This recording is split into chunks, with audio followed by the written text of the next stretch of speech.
Le constat est simple. La majorité des formateurs digitaux que vous allez pouvoir trouver, la majorité des gourous sur LinkedIn que vous allez pouvoir vous trouver vendent finalement du vent, vendent du bullshit, vendent des choses qui ne sont pas accessibles pour votre activité d'indépendant. Mon objectif dans cette vidéo, c'est de vous remettre la tête à l'endroit et de pouvoir travailler finalement dans le bon sens. Ce que l'on souhaite avec cette vidéo, c'est de devenir rentable et de maximiser ses revenus en tant qu'indépendant. On ne cherche pas spécialement à gagner 100, 200, 300 K par mois. On ne cherche pas spécialement à devenir millionnaire, mais juste vivre au mieux de son activité et faire en sorte que celle-ci nous apporte le nécessaire pour être heureux dans notre vie d'indépendant. Et finalement, je me suis dit que le meilleur moyen de pouvoir vous montrer de manière concrète ce que peut faire un indépendant sur et en dehors de LinkedIn, c'est de faire une étude de cas. Cette étude de cas, je la tire donc d'une personne qui est membre de ma communauté, la méthode 365. C'est donc une indépendante qui est experte dans le milieu de l'import-export et l'objectif est d'éplucher son activité, que ce soit sur LinkedIn, mais au niveau des axes de prospection qu'elle a mis en place pour faire en sorte de voir quels pourraient être les axes d'amélioration que l'on pourrait actionner dès maintenant. Donc aujourd'hui, vous êtes sur une vidéo très pragmatique. Ça va être une étude de cas d'une indépendante qui vous ressemble potentiellement très fortement et vous allez pouvoir adapter ces conseils à votre situation par la suite. Vous n'hésiterez pas à me dire dans les commentaires ce que vous en pensez et si vous avez des questions particulières par rapport à votre activité pour qu'ensuite je puisse faire d'autres études de cas en rapport avec d'autres indépendants. Donc je vous dis à tout de suite, rendez-vous sur le profil de Stéphanie Pellet qui est la personne indépendante que nous allons optimiser aujourd'hui, ou en tout cas c'est l'activité de cette indépendante que nous allons vraiment bonifier pour aller chercher plus de clients sur et en dehors de LinkedIn. Je vous dis à tout de suite. Vous voyez donc affiché à l'écran le profil de Stéphanie Pellet qui est donc notre experte de l'import-export et qui travaille fortement à l'international. L'objectif aujourd'hui, pour vous mettre un petit plan d'action de cette vidéo, ça va être de voir de quelle manière nous allons pouvoir optimiser ce profil de Stéphanie Pellet. Dans un second temps, nous allons voir de quelle manière elle peut optimiser la mise en place de ses tunnels de vente et notamment la mise en place de webinaires avec LinkedIn. Et enfin, nous allons voir de quelle manière Stéphanie Pellet peut dès maintenant prospecter au mieux avec la version payante de LinkedIn. Donc cette vidéo, encore une fois, se veut très pragmatique. On va commencer tout de suite avec le profil de Stéphanie Pellet et concrètement, que peut-on optimiser sur ce profil dès maintenant pour le rendre percutant et faire en sorte que ça devienne une véritable page de vente. Le premier point positif du profil de Stéphanie, c'est sa photo de profil. En effet, cette photo est très professionnelle, elle met en avant l'activité de Stéphanie et nous n'avons donc rien à dire par rapport à cette photo. Le second point important d'un profil LinkedIn, c'est la bannière. Et sur cette bannière, nous pouvons voir quelques axes d'amélioration dès maintenant. En effet, au niveau de la bannière, nous avons ici le bateau qui prend quand même beaucoup de place. Bien que l'activité de Stéphanie soit dans le monde de l'import-export, l'objectif est de vraiment mettre en avant un maximum d'écrits sur la bannière pour qu'on comprenne très rapidement ce qu'elle fait et pour qui elle le fait. Et finalement, le fait de mettre une grosse image sur cette bannière, cela réduit un petit peu la taille du texte qui est ce qui est le plus important sur le profil pour la compréhension. Donc ce que je recommande à Stéphanie dès maintenant, c'est de réduire un petit peu cette image ou peut-être de l'enlever totalement pour grossir le texte et qu'on puisse comprendre très rapidement ce qu'elle fait et pour qui elle le fait. Dans un second temps, au niveau de la bannière, on voit cette phrase « Je vous guide pour sécuriser et développer en toute sérénité vos opérations à l'international ». Jusqu'à maintenant, je pense que cette phrase, elle n'est pas assez catchy. Elle ne permet pas vraiment de percevoir la réelle valeur ajoutée que peut avoir Stéphanie dans son activité. En effet, l'objectif au maximum sur vos bannières et sur vos messages commerciaux, c'est de mettre des informations qui vont être vraiment percutantes et qui vont permettre de comprendre très rapidement ce que vous faites, pour qui vous le faites, mais quelle est la grosse valeur ajoutée que l'on peut proposer. Et concrètement, ce que je recommande à Stéphanie donc, c'est de faire en sorte d'avoir une phrase qui est beaucoup plus percutante avec des chiffres concrets. Je vous permets de faire x2 sur votre chiffre d'affaires à l'import et à l'export. Je vous permets d'économiser 100 000 € par an sur vos activités d'import-export. Car en effet, le but du consulting de Stéphanie, c'est de ne pas perdre de l'argent quand on fait quelque chose à l'import, à l'export. Quand on souhaite exporter notre produit, notre service, notre industrie, etc., etc. Ce sentiment de perte, il est assez important et c'est ce sentiment qui va vraiment toucher le dirigeant d'entreprise vers lequel Stéphanie va aller prospecter. Donc, au niveau de la phrase que l'on peut mettre sur la bannière, une phrase du type « Je vous permets d'économiser 100 000 € par an en moyenne sur votre activité à l'import et à l'export », je trouve que c'est une phrase qui est beaucoup plus percutante et qui donne beaucoup plus envie de s'intéresser à l'activité de Stéphanie. Dans un second temps, on a pu voir ici que le bateau prenait beaucoup de place et à savoir que Stéphanie a un organisme de formation qui est certifié Calliope. La certification est un véritable gage de qualité à l'heure actuelle et elle permet de vendre beaucoup plus facilement nos activités de formation.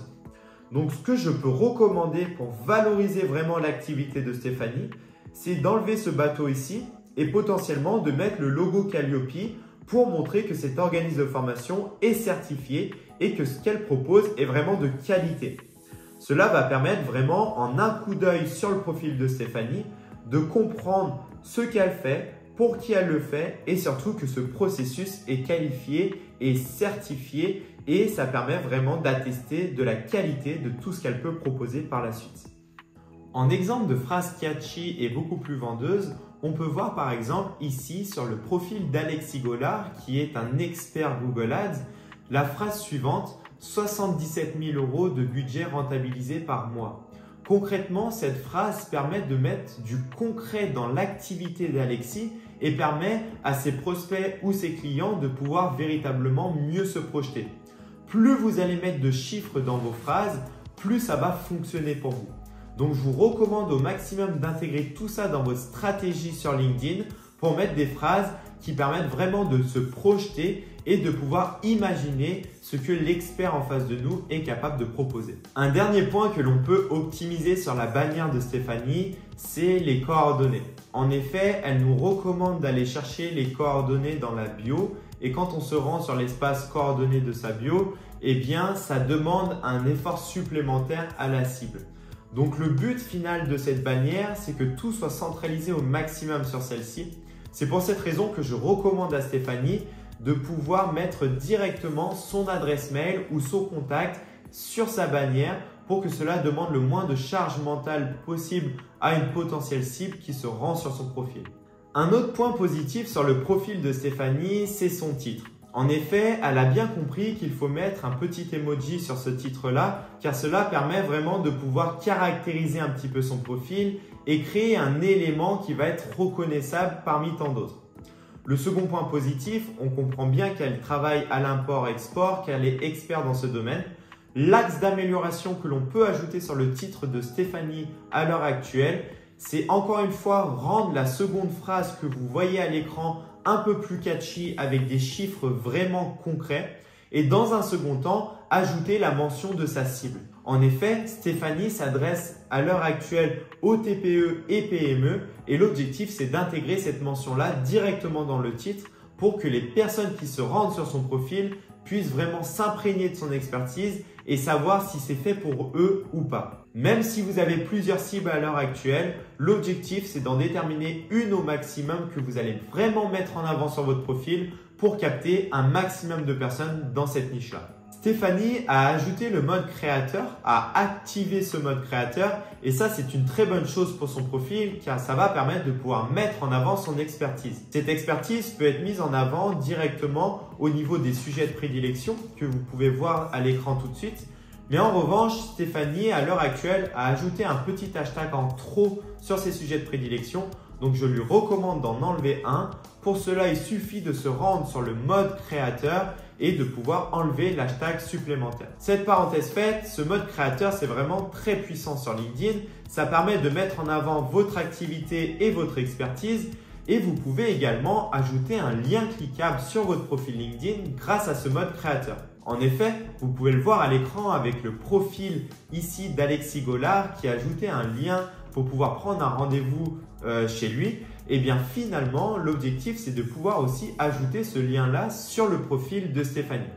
Donc pour ça, c'est assez simple. Il suffit d'aller modifier l'entête du profil. Vous descendez tout en bas et vous allez pouvoir ajouter un lien personnalisé. Et c'est ça qui va être vraiment intéressant pour aller capter un maximum de personnes. Donc n'oubliez pas, quand vous activez ce mode créateur, vous avez plusieurs possibilités. N'oubliez pas de bien les utiliser et surtout de toutes les utiliser. On peut voir que Stéphanie n'a pas ajouté d'éléments à ma sélection sur son profil.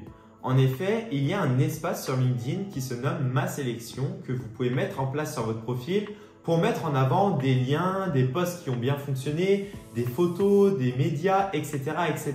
Je vous recommande fortement d'épingler cette sélection sur votre profil. Ça permet d'apporter de la crédibilité à votre profil et surtout d'ajouter des appels à l'action, des call to action.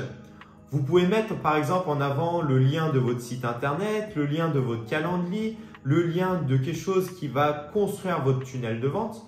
Vous pouvez mettre en avant des posts qui ont très bien fonctionné chez vous pour vous apporter de la crédibilité. Vous pouvez mettre en avant des articles de journaux dans lesquels vous avez paru, des plateaux télévisés, etc., etc. Cet espace Ma sélection est vraiment important sur votre profil et je vous recommande tout de suite de le mettre en avant et c'est la recommandation que je fais à Stéphanie également. Enfin, le tout dernier point sur son profil, c'est au niveau de son résumé. Au niveau du résumé, comme vous pouvez le voir à l'écran, il y a la possibilité d'ajouter des compétences.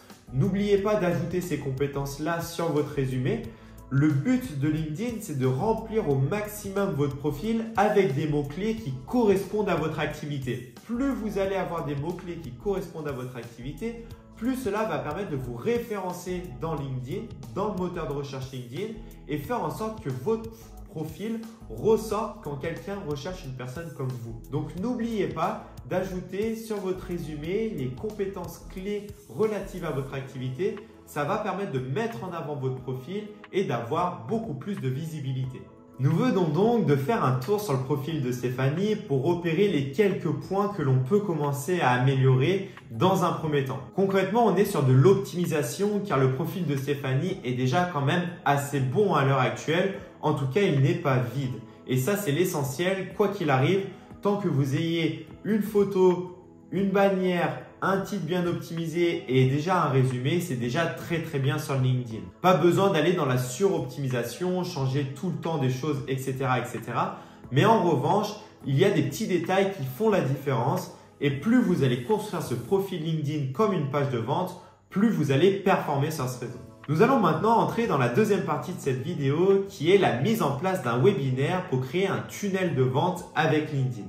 Comme vous le savez, les webinaires, c'est très puissant à l'heure actuelle, notamment si vous avez une activité de consulting, une expertise dans une activité de service, etc., etc. Et donc, Stéphanie lance régulièrement des webinaires auprès de sa cible et l'objectif, c'est de pouvoir optimiser tout ça pour qu'il y ait un maximum de monde présent sur ces webinaires et faire en sorte que derrière, elle puisse convertir au maximum. Donc, voyons tout de suite cette deuxième partie, la mise en place d'un webinaire avec LinkedIn. LinkedIn est un merveilleux endroit pour mettre en avant vos webinaires et pouvoir les promouvoir auprès de votre site. Mais il y a tout de même certains codes à respecter et c'est ce que nous allons voir tout de suite avec mon partage d'écran pour analyser la communication de Stéphanie en rapport avec son webinaire. Ici, on peut voir donc sur le webinaire de Stéphanie, tout d'abord, il y a un point qui est très important à prendre en compte, c'est le titre de webinaire. Concrètement, le titre du webinaire, ça fait 80% de votre webinaire au final. Il faut que ce titre soit percutant, il faut que ce titre donne envie à votre cible de vous rejoindre sur ce webinaire. Ici, on peut voir que Stéphanie a choisi comme titre la garantie de restitution d'acompte. C'est le titre qu'elle met en avant ici sur son webinaire et c'est le titre qui est censé rapporter un maximum de monde et amener un maximum de monde à celui-ci. Ce que je vous recommande sur un titre de webinaire, c'est comme j'ai pu vous le dire auparavant dans la vidéo, au niveau du profil que vous allez pouvoir optimiser, il faut mettre un maximum de chiffres, il faut mettre un maximum d'impact dans votre titre à ce niveau-là. Et donc, ce que je vous recommande, c'est d'au lieu de mettre un titre qui présente le moyen que vous allez mettre en place, il faut plutôt mettre un titre qui va présenter le but final de votre webinaire. Concrètement, le but final du webinaire de Stéphanie, c'est de permettre aux entreprises d'économiser en moyenne 100 000 € sur une année lors de leur activité import-export. C'est d'éviter des pertes de 100 000 € lors d'une activité d'import-export. Donc bien sûr, je dis des titres qui sont totalement faux jusqu'à maintenant, je dis des chiffres également qui sont faux.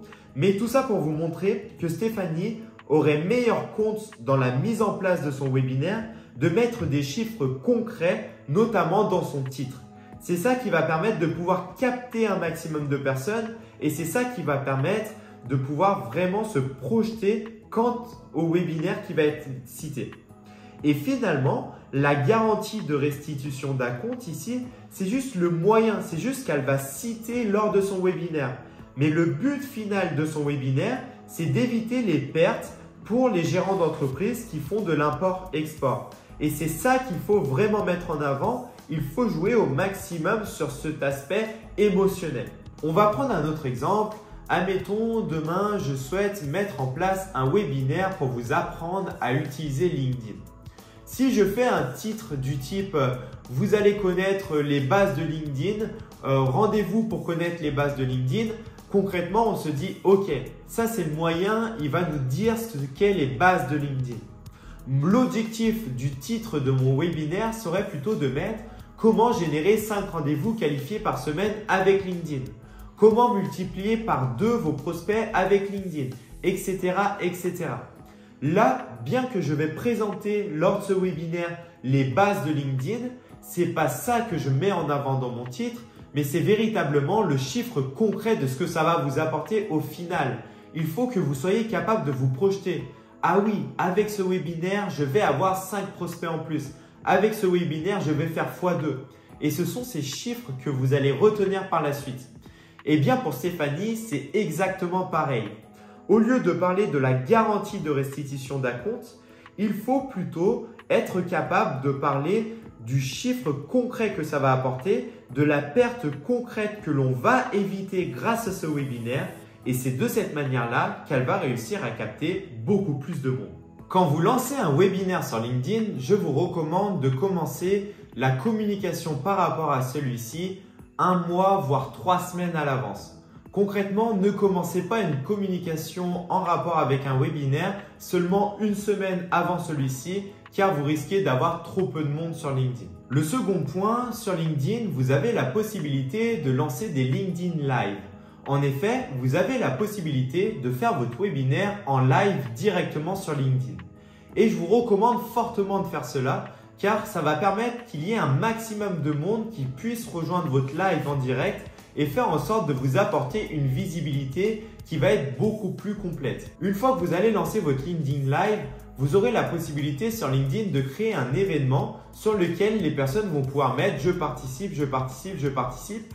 Et surtout, vous allez pouvoir promouvoir cet événement, envoyer des invitations aux personnes qui correspondent le plus à votre cible pour pouvoir participer directement à cet événement. Et ça, finalement, c'est très puissant sur LinkedIn car ça vous permet d'envoyer des notifications à toutes les personnes qui correspondent à votre cible et faire en sorte de les ramener sur votre webinaire. On prend l'exemple de Stéphanie, sa cible, c'est le dirigeant de TPE-PME.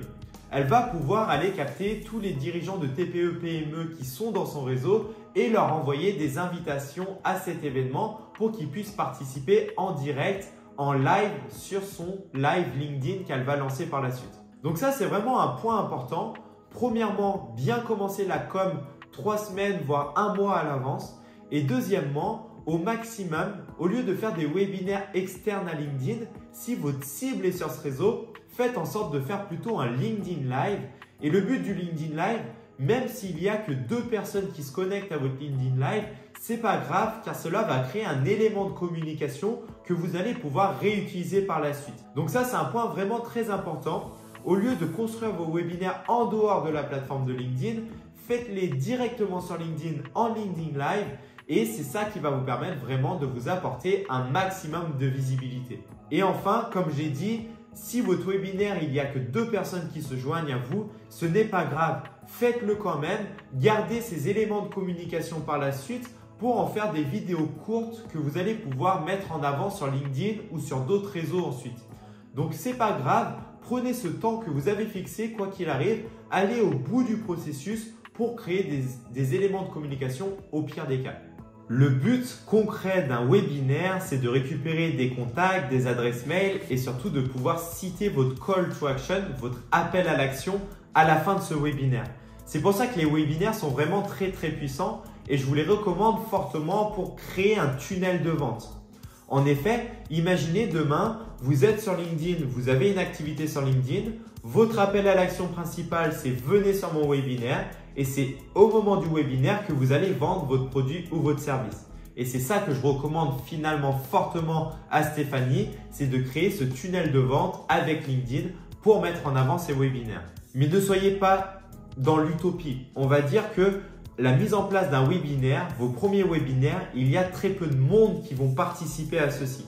En effet, au niveau de vos webinaires, moi-même, les premiers que j'ai organisés, on était 2, 3, voire 4 maximum sur mes premiers webinaires.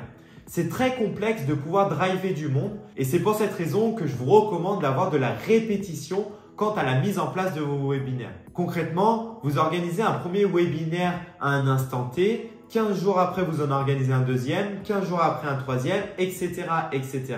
Et au niveau de votre communication, répétition égale mémorisation. Et c'est pour cette raison qu'à force de répéter que vous organisez des webinaires, qu'il y a du monde qui va venir participer à ceci. Donc retenez bien ça, le webinaire est un espace hyper puissant pour créer ce tunnel de vente avec LinkedIn. Donc je vous recommande fortement de le faire, mais faites en sorte d'avoir de la répétition quant à la mise en place de ceci. Si vous retenez bien ce que j'ai pu vous dire au niveau du webinaire, donc dans un premier temps, le point principal, c'est le titre. Il faut faire en sorte que vous ayez un titre vraiment percutant. Faites en sorte de lancer la communication sur vos réseaux et notamment sur LinkedIn au maximum 3 semaines avant le début de votre webinaire. Ça va faire en sorte qu'il y ait un maximum de monde qui puisse entendre parler de celui-ci. Et dans le meilleur des cas, faites en sorte de construire votre webinaire directement en LinkedIn Live. Vous avez la possibilité de le faire. Faites-le. C'est ça qui va ramener un maximum de monde et qui va favoriser au maximum la communication quant à ce webinaire. Et enfin, il y a un élément hyper puissant pour mettre en avant vos webinaires à l'heure actuelle, c'est la prospection automatisée. En effet, vous avez la possibilité d'aller capter votre cible au niveau de la prospection automatisée avec un outil comme Wallaxy ou d'autres outils comme Lemlist, la Growth Machine, etc., etc. Et derrière, vous allez pouvoir pousser des messages automatiques aux personnes qui correspondent concrètement à votre cible. Typiquement, dans le cas de Stéphanie, ce que je lui recommande, c'est d'aller chercher la cible de dirigeants TPE-PME, mettre en avant de l'automatisation sur cette cible-là, donc faire en sorte qu'il y ait un maximum de monde de cette cible qui entendent parler de son webinaire pour aller pousser une invitation. Et c'est de cette manière-là que Stéphanie va pouvoir commencer à driver du monde sur son webinaire, car chaque jour, il y a une vingtaine de dirigeants d'entreprise qui vont entendre parler de son webinaire. Et sur cette vingtaine de personnes, il y a des personnes qui vont véritablement participer par la suite. Donc, n'oubliez pas la puissance de la prospection pour aller mettre en place vos webinaires et faire en sorte de capter un maximum de personnes. Et finalement, la prospection, c'est la dernière partie que nous allons aborder dans cette vidéo. Quel type de prospection peut-on lancer concrètement pour Stéphanie et qu'est-ce qu'elle va pouvoir mettre en place dès maintenant? Nous entrons donc dans la partie numéro 3 de cette vidéo sur l'optimisation de l'activité de Stéphanie sur LinkedIn et on entre donc dans la dernière partie qui est la partie relative à la prospection de Stéphanie. Concrètement, Stéphanie a une cible complexe. Elle a une cible de dirigeants d'entreprise qui sont dans l'import-export et qui sont dirigeants de TPE-PME. C'est une cible qui a très peu de temps à accorder à LinkedIn, qui a très peu de temps à accorder aux sollicitations et on va dire que si Stéphanie met en place uniquement de l'automatisation sur cette cible-là, ça va très peu fonctionner. Concrètement, ce que je recommande à Stéphanie, c'est plutôt de faire en sorte de mettre de la prospection plutôt pointue, de la prospection à la main sur des cibles vraiment très précises. On va garder la prospection automatisée pour la mise en avant des webinaires. Là, on peut jouer un petit peu sur l'aspect massif de la prospection. Mais en revanche, pour des cibles vraiment précises, des cibles vraiment concrètes, pour lesquels Stéphanie a une véritable valeur ajoutée à proposer, on va plutôt être sur de la prospection pointue. Ce que je recommande à Stéphanie, c'est de passer environ 1 heure, 1 heure et demie par jour sur sa prospection de manière très précise sur LinkedIn. Et il y a un outil qui est top pour faire de la prospection précise sur LinkedIn, c'est LinkedIn Sales Navigator. Donc oui, LinkedIn Sales Navigator est la version payante de LinkedIn. LinkedIn Sales Navigator est assez cher à l'heure actuelle. En tout cas, c'est relatif par rapport à votre budget, mais c'est entre 80 et 100 € par mois pour utiliser LinkedIn Sales Navigator. Mais en revanche, dans le cas de Stéphanie, pour aller chercher vraiment des cibles ultra précises, ultra complexes, où on va pouvoir les suivre et pouvoir créer une sorte d'organigramme par rapport à certaines entreprises, etc., LinkedIn Sales Navigator reste une version très puissante pour aller chercher ces cibles-là. Donc mon objectif aujourd'hui, c'est de vous montrer ce qu'il est possible de faire avec LinkedIn Sales Navigator et en quoi cela peut fortement aider Stéphanie dans son développement. Après, ça sera à vous de valider ou non la dépense.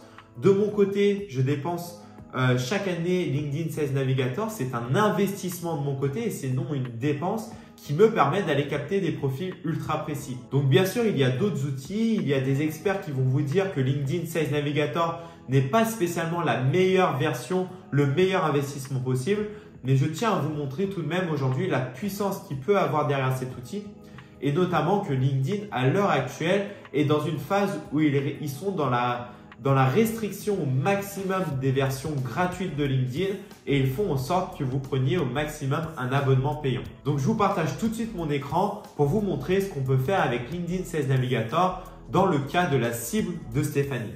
Nous sommes donc maintenant sur la version payante de LinkedIn qui se nomme Sales Navigator.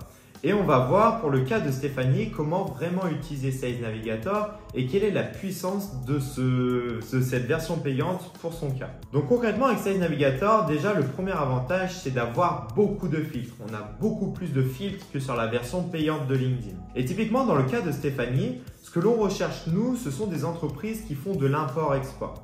On peut par exemple aller chercher des entreprises qui font du commerce de détail et admettons on descend un petit peu. Ici, on a commerce de détail d'appareils électriques. Donc vraiment, ça peut être des personnes qui vendent des téléphones, qui vendent des logiciels, des batteries, etc., etc. Mais si on tape juste ça, on va avoir donc 65 000 de résultats comme on peut le voir ici et ce n'est pas spécialement pertinent pour nous. Comme on le sait, Stéphanie, elle recherche plutôt des entreprises qui sont en France. Donc on va rechercher des entreprises qui ont leur siège social en France. Mais admettons, on se dit, ok, je veux un siège social en France, mais je ne le veux surtout pas à Marseille car ça ne correspond pas à ma cible. Eh bien, vous avez la possibilité avec Sales Navigator d'exclure cette recherche qui est Marseille. Ensuite, on se dit, l'effectif de l'entreprise, comme on le sait, Stéphanie, elle va des indépendants, mais plutôt les TPE, PME. Donc, l'objectif est d'aller capter les TPE et les PME via les filtres d'effectifs sur LinkedIn. Et là, on peut voir que le nombre de résultats commence à descendre un petit peu. Ce qu'on peut faire, c'est aller capter également les indépendants car ça correspond tout de même à la cible de Stéphanie. On descend un petit peu et on est capable d'aller chercher le niveau hiérarchique de la personne. Comme vous le savez, on veut un décisionnaire. On veut discuter avec le décisionnaire et on peut donc aller chercher le PDG de l'entreprise. Les résultats vont continuer de s'affiner ici. On voit qu'on n'a plus que 15 résultats, mais finalement, nos filtres deviennent de plus en plus précis et de plus en plus, ce sont des personnes qui correspondent véritablement à notre recherche et à notre entreprise. Ce qu'on peut faire avec Sales Navigator, c'est aussi aller chercher la langue du profil. Donc ça, vous pouvez le faire aussi avec la version gratuite de LinkedIn, mais on peut le faire également avec Sales Navigator. Et finalement, il n'y a pas besoin d'aller beaucoup plus loin. Oui, il y a plusieurs autres types de recherche que l'on peut faire et si vous voulez en savoir plus, rejoignez-nous sur la méthode 365 et je serai capable de vous expliquer vraiment quels sont les autres types de recherche que l'on peut faire avec Sales Navigator. Mais on peut voir ici qu'on a déjà trouvé des super cibles qui correspondent à notre activité et qui correspondent concrètement à ce que Stéphanie recherche pour aller prospecter et pour aller vendre son service à ces personnes. On peut faire une chose également avec Sales Navigator, c'est enregistrer cette recherche. Et ensuite, elle va apparaître ici dans Recherche enregistrée. Et ça va faire en sorte que dès qu'il y a des nouvelles personnes qui sont sur LinkedIn et qui correspondent parfaitement au filtre de Stéphanie, eh bien ces personnes-là vont s'incrémenter directement dans cette recherche. On peut voir ici que j'ai fait une recherche pour des DRH en France qui ont entre 200 et 500 employés et j'ai 6 nouveaux résultats depuis le 9-10. Ça veut dire que depuis ma dernière recherche, j'ai des nouvelles personnes qui correspondent parfaitement à ces critères-là, qui se sont intégrées dans ma recherche et que je vais pouvoir aller prospecter ensuite. Donc la force de LinkedIn via ces recherches enregistrées, c'est de faire une recherche type qui correspond au persona que vous devez aller chercher et par la suite, vous serez capable de voir cette recherche s'incrémenter de nouveaux profils que vous allez pouvoir aller prospecter au fur et à mesure. Et la seconde force de Sales Navigator, c'est de pouvoir sélectionner par exemple ces 15 résultats ou ces 11 résultats à l'heure actuelle et les intégrer dans une liste de prospects. Et typiquement, je les intègre dans une liste ici que je vais nommer Stéphanie Pelé par exemple. Vous pouvez faire une description si vous le souhaitez, si vous voulez garder des choses en tête et créer et enregistrer cette liste-là. Et la force de Sales Navigator, c'est qu'en me rendant dans Prospect maintenant ici, j'ai ma liste de mes 11 contacts qui est créée directement ici et que je suis capable de retrouver et que je suis capable de prospecter au mieux. Ça peut même vous servir de CRM car on peut ajouter des notes selon les profils. Par exemple, lui dire déjà contacté, etc., etc. Et de cette manière-là, vous allez pouvoir aller capter ces cibles-là et faire en sorte de pouvoir suivre la relation avec eux. Et le dernier point vraiment intéressant de Sales Navigator, c'est que dans l'accueil de Sales Navigator, vous allez pouvoir ici avoir un fil d'actualité qui est vraiment optimisé selon les listes que vous avez créées. Donc typiquement, si vous voulez suivre uniquement les personnes dont la liste de prospects correspond à celle de Stéphanie Pelé, vous allez voir ici toutes les dernières actualités, tous les moindres mouvements de ces personnes-là sur LinkedIn.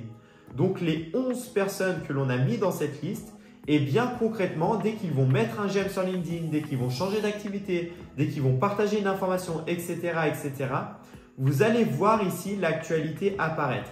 Et donc pour vous, ça sera tellement plus simple ensuite de pouvoir suivre la relation avec eux car vous allez pouvoir aller, dès qu'ils mettent un nouveau post, vous allez pouvoir mettre un like, un commentaire. Dès qu'ils mettent une nouvelle fonctionnalité, vous allez pouvoir interagir, les féliciter, etc., etc. Et c'est donc ce qu'on appelle le social selling et c'est ça qui va vous rendre vraiment performant sur LinkedIn. Sales Navigator est selon moi vraiment un abonnement très intéressant pour vous. C'est un investissement pour votre activité et à l'heure du social selling où il faut suivre les moindres faits et gestes de notre cible, etc.